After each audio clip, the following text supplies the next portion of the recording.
Asian stocks declined after exports from Japan fall the most since the aftermath of last year's earthquake. Caterpillar will be one of the big earnings reports watched this morning as investors look for clues about the health of the global economy. I'm Lindsay Bell, and the morning call starts right now.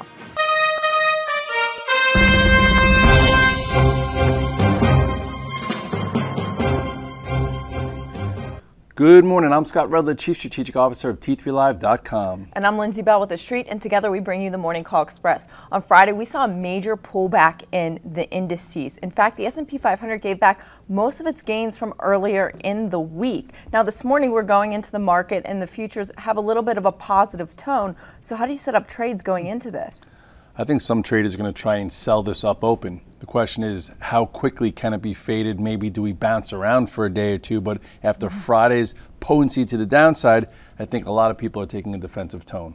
And if you recall, late last week on Thursday, we started to really see some of the damage in stocks start adding up. You saw reports and pretty much horrendous treatment of a stock like IBM that broke its 100 and 200 day. You saw selling in Apple pretty much every single day. Intel, semiconductors on the lows, technology, no real bounce. So traders were kind of scratching their head. Why is the S&P holding up? Why aren't the indices following suit? And then finally, on Friday, you had that big down day. So what levels do we watch going into this week? Well, if you didn't lighten up on Thursday when Google was halted and you didn't lighten up with all the other action, you had the line in the sand that we talked about. We said if the market was going to have any commitment, it should hold 1445 on the S&P. If you look at the chart of the SPX, you will see here is this upper channel right here. That's where we were holding, where there was a chance that we could break above this resistance. But you know what? Pow! Friday, we sliced through this middle end of the range, showing us that we can go right back to the bottom. So now, if we stay below 1440, 1445 in the next few sessions, I do think there's a high probability that we take out this important support, this 1422 to 1427. Then the next real level here comes in, right around 1396, 1397.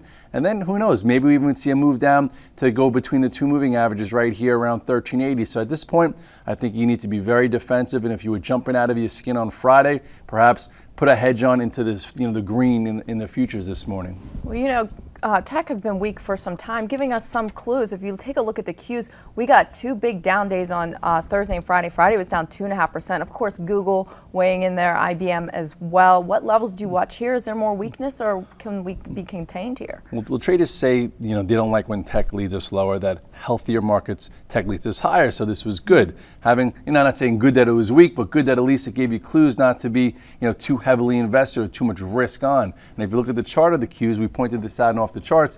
Look at this head and shoulders pattern. Here's your left shoulder, the head, the right shoulder. Look what happened here. This is when we broke the support. And remember, we broke the 50-day moving average much earlier than every other indice here in the cues. So that gave you some signs. And then it came lower, came back, retested the broken support, which turns into resistance. And then look at this, pow.